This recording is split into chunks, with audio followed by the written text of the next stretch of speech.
ہم یہ کہنے پہ مجبور ہیں کہ کرونا کی یہ لہر جو دوسری لہر کہلا رہی ہے، سیکنڈ ویو جو ہے کووڈ-19، یہ پہلی ویو سے زیادہ خطرناک اور پوری قوم کے لیے بھی چیلنج ہے، اور اس حوالے سے اگلے جو 10 دن ہیں وہ زیادہ لیتھل ہیں، یعنی اگلے 2 ہفتے آپ آلموسٹ کہیں کہ جہاں ہمیں پہلے سے زیادہ احتیاط کی ضرورت ہے، اور ان اگلے 2 ہفتوں میں ہماری جو ٹرینڈز ہیں وہ انڈیکیٹ کریں گے کہ وہ کامیابی جو وزیر اعظم عمران خان کی قیادت میں اس قوم نے قوم بن کے حاصل کی تھی، وہ یکجہتی، ہم آہنگی اور کرونا سے کی گئی جو احتیاط تھی وہ ہماری ان کامیابیوں کو کہیں ناکامیوں میں نہ بدل دے۔ ایک طرف عوام کے جان و مال کے تحفظ کی ضامن حکومت اور پھر آئین اور قانون کی پاسدار عدالتیں کرونا کے چیلنج سے نبرد آزما ہونے کے لیے کچھ ایسے فیصلے کر رہی ہیں جس کی پاسداری سے اس وبا کا مقابلہ کیا جا سکتا ہے۔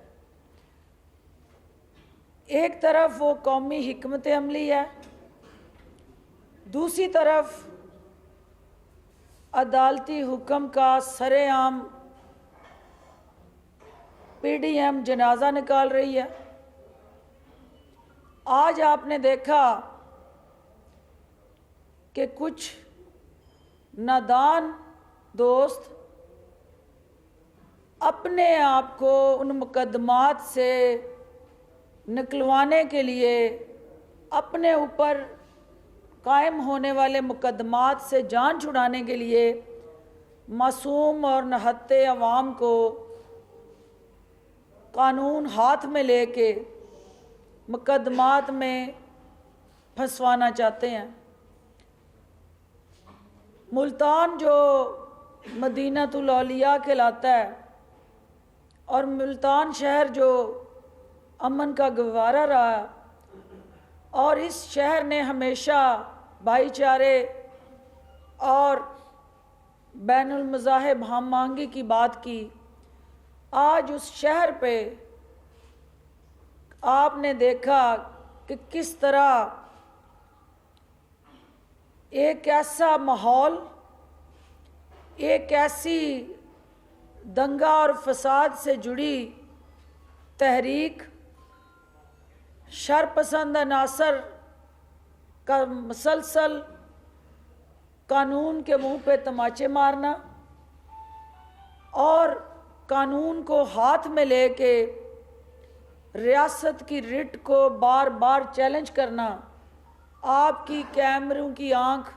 مسلسل اس کو دکھا رہی ہے۔ ان عقل کے اندھوں کو یہ سمجھ نہیں آ رہی ہے کہ حکومت کے پاس قانون کے رکھوالوں پہ اٹھنے والے ہاتھوں کو روکنے کے لیے طاقت بھی ہے، آئینی اور قانونی تحفظ بھی ہے، لیکن ہم کبھی بھی ان معصوم لوگوں کو جنہیں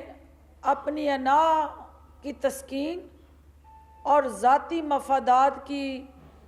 بھٹی میں جھونکا جا رہا ہے، ہم ان کو تشدد کر کے، زخمی کر کے، ان معصوم لوگوں کو تکلیف دے کے کبھی بھی خوش نہیں ہو سکتے۔ ان کے جو اعلیٰ کار ہیں، جو پیچھے بیٹھے سہولت کار ہیں،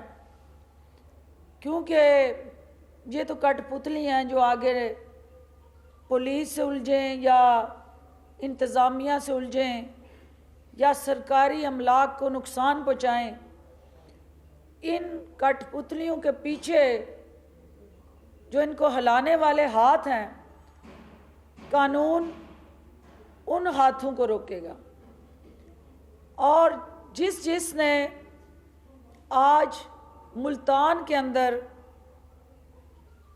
فساد الارض پھیلانے کی کوشش کی اور اس امن کی سرزمین کو فساد الارض میں تبدیل کیا، قانون اپنا راستہ بنانے جا رہا ہے. اور قانون کسی کمزور کو نہیں، یہ تبدیلی کا عمران خان کا آپ سے وعدہ تھا کہ اس طاقتور نے جس نے قانون کو یرغمال بنایا، قانون کو گھر کی لونڈی بنایا اور قانون کو اپنے تابع کیا، ہم اس قانون کو اس طاقتور سے آزاد کرائیں گے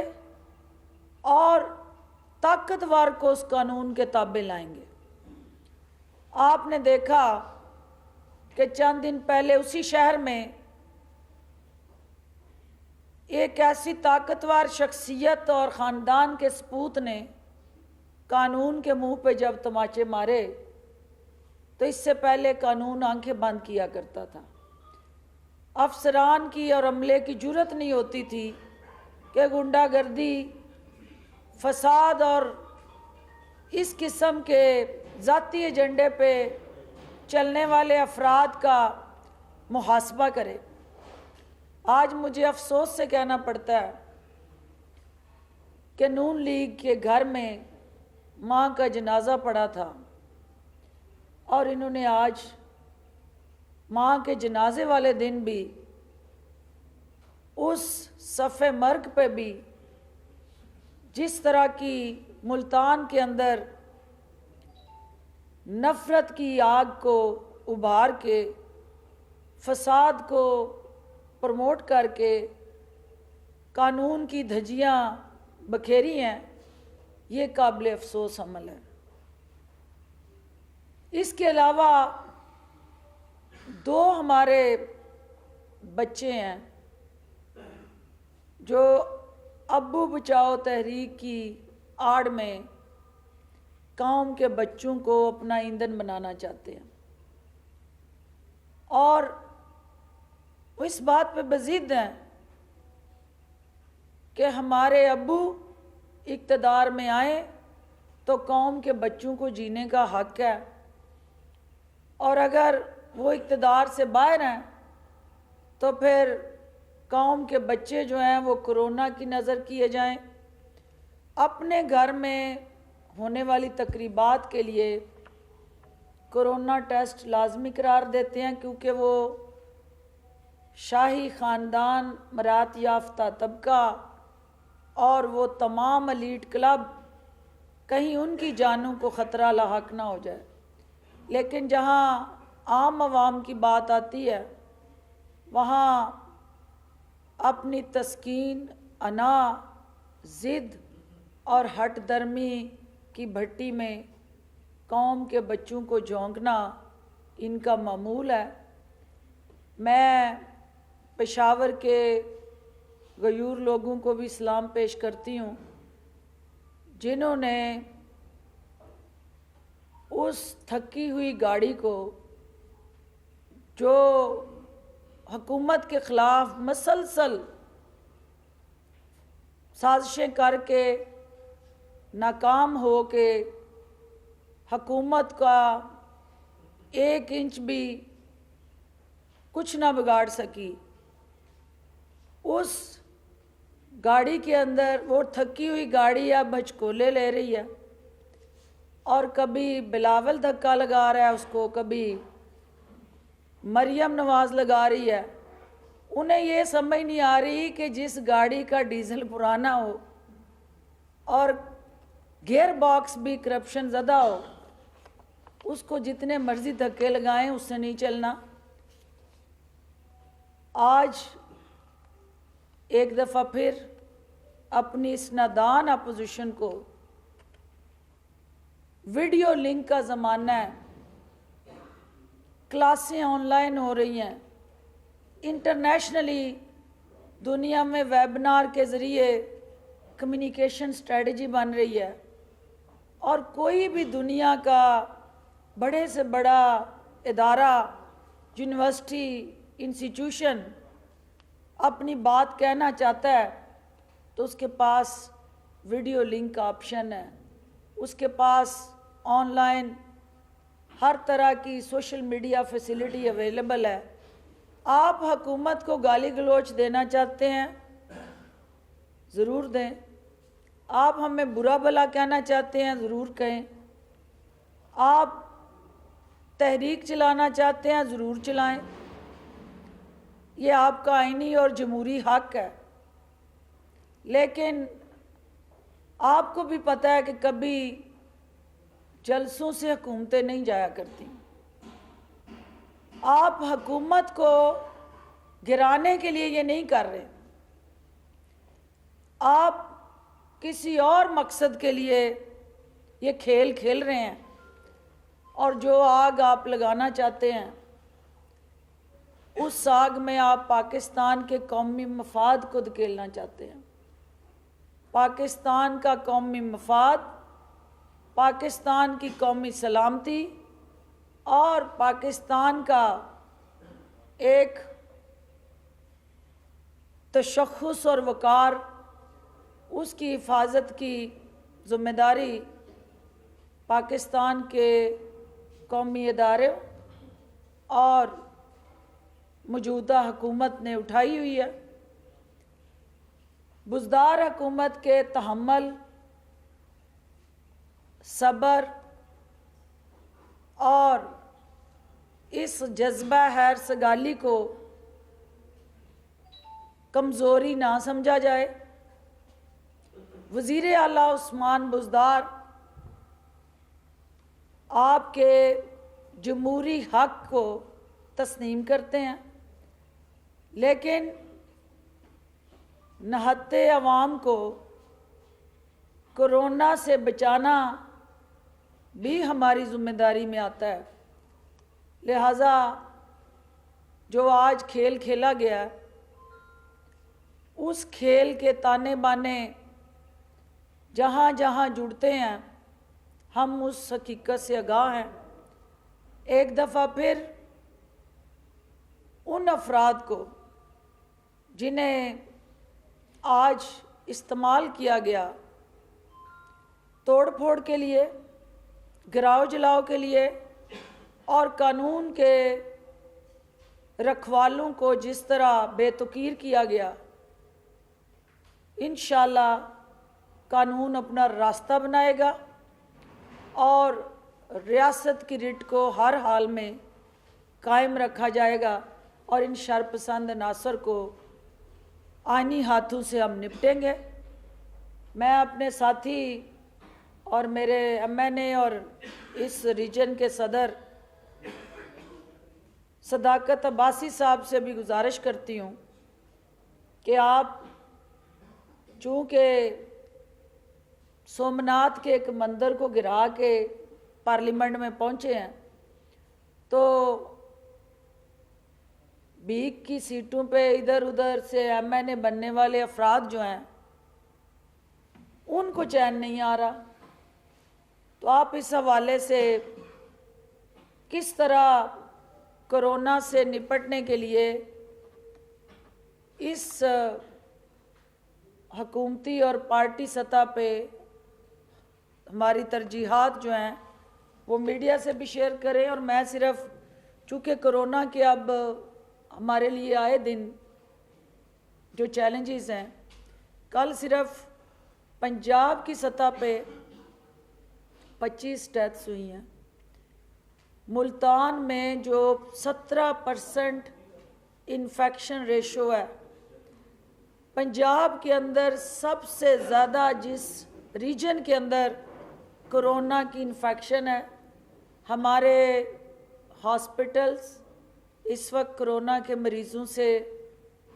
بھر رہے ہیں اور ملتان اور اس کے گرد نواح میں کرونا کے اس افسوسناک حملے کی وجہ سے پہلے ہی حکومت کے لیے چیلنجز ہیں. ہم نہیں چاہتے کہ ملتان کے اندر یہ جو 17% انفیکشن ہے یہ اس جلسے کے بعد کتنی تیزی سے ملٹیپلائی ہوتی ہے. اس کا ذمہ دار کون ہے؟ یہ انسانی جانوں کے ساتھ جو کھلواڑ کرنے والے ہیں وہ سیاسی نشہ ضرور پورا کریں، لیکن کچھ دن کے لیے آپ اس نشے کو ڈیجیٹل ٹیکنالوجی کے ذریعے گھر بیٹھے لوگوں تک کمیونیکیٹ کر لیں. صرف کمیونیکیشن سٹریٹجی چینج کر لیں. گراؤنڈ پہ آ کے لوگوں کو بھیٹ چڑھانے کی بجائے اپنی خواہشات کے اور تسکین کے آپ کمیونیکیشن سٹریٹجی میں ٹیکنالوجی کا استعمال کر کے اپنا نشہ پورا کر لیں. لوگوں کی جان بھی محفوظ ہو جائے گی اور آپ کی بھی تسکین ہو جائے گی. اور اس کے بعد جو ہی ہم اس لہر سے فارغ ہو جاتے ہیں، یہی گھوڑا یہی میدان، آپ ہمارے مقابلہ کریں، ہم آپ کا کریں گے. اگر اس سے کوئی پاکستان یا اس ملک کی کوئی خدمت ہو سکتی ہے تو دونوں اطراف سے پنجہ آزمائی عوام اس کو کبھی بھی اچھی نگاہ سے نہیں دیکھیں گے، کیونکہ اس وقت ان کو مسائل سے نکالنا، ان کے مہنگائی بے روزگاری سے جڑے جو چیلنجز ہیں ان کے لیے لائے عمل ترتیب دینا ہماری ذمہ داریاں ہیں. آئیے مل کے عوام کے دکھوں کا مداوع کریں، ان کو مزید کسی مشکل اور پریشانی میں دھکیلنے سے گریز کریں. عباسی صاحب پلیز.